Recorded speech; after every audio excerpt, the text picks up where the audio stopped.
तो हम बचपन से ये कहानी सुनते हुए आ रहे हैं कि एक सीता माता जी थे, ठीक है? वो रहते थे लक्ष्मण जी के साथ और राम जी के साथ। और जब उनको एक सुनहरा हिरण दिखता है बाहर, तो उनको बहुत अट्रैक्शन होती है उनसे और वो कहते हैं कि मुझे बहुत सुंदर लग रहा है, और उसके लिए वो राम जी को भेजते हैं, ठीक है? और उसके बाद राम जी काफ़ी देर से नहीं आते, तो लक्ष्मण जी भी चले जाते हैं एक लक्ष्मण रेखा लगा के कि आप सीता माता को बोल के कि आपने ये लक्ष्मण रेखा को क्रॉस नहीं करना।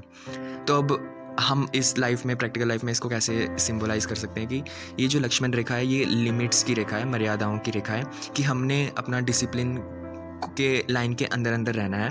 तो ये जो रावण है, ठीक है, रावण जितने भी हमारे वीकनेस या फिर हमारी जो भी बुराइयां हैं, ठीक है, वो हमारा कुछ नहीं बिगाड़ सकती या फिर हमारे अंदर बुरी हैबिट्स नहीं आ सकती जब तक कि हम इस लिमिट्स के अंदर अंदर हैं। लेकिन जैसे ही हमने ये लिमिट्स क्रॉस करी, तो कहीं ना कहीं हम इनके कंट्रोल में आ जाएंगे और फिर ये हमारे ऊपर हावी हो जाएंगे। अब हमारा बस ये काम है कि हमने लिमिट्स के अंदर अंदर रहना है। और सबसे बड़ी बात है कि ये जो जितनी भी वीकनेसेस, ये रावण जो आता है वो अपने असली रूप में कभी नहीं आता, ये हमेशा एक ऐसे रूप में आता है जो हमें अट्रैक्ट करता है, जो हमें खींचता है, ठीक है?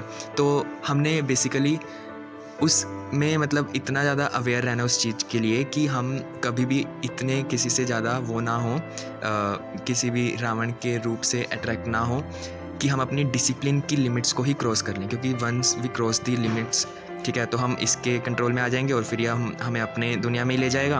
और फिर वहाँ से हम तभी बाहर निकल सकते हैं जब कि हम भगवान को सिर्फ याद करते रहेंगे, तब भगवान जी आएंगे हमें बचाने, ठीक है? तो कहीं ना कहीं हम बहुत ही ज़्यादा इसको प्रैक्टिकल लाइफ में भी रिलेट कर सकते हैं कि we should be aware of these ahankar, lobh, मोह और भी द्वेष, ईर्ष्या और क्या होता था, जेलसी, आलस्य, इन सब ये दिखने में बहुत अट्रैक्टिव लगते हैं, लेकिन हमने इनके कंट्रोल में नहीं आना चाहिए। तो that's the guidance I took this Dussehra from BK Shivani ji.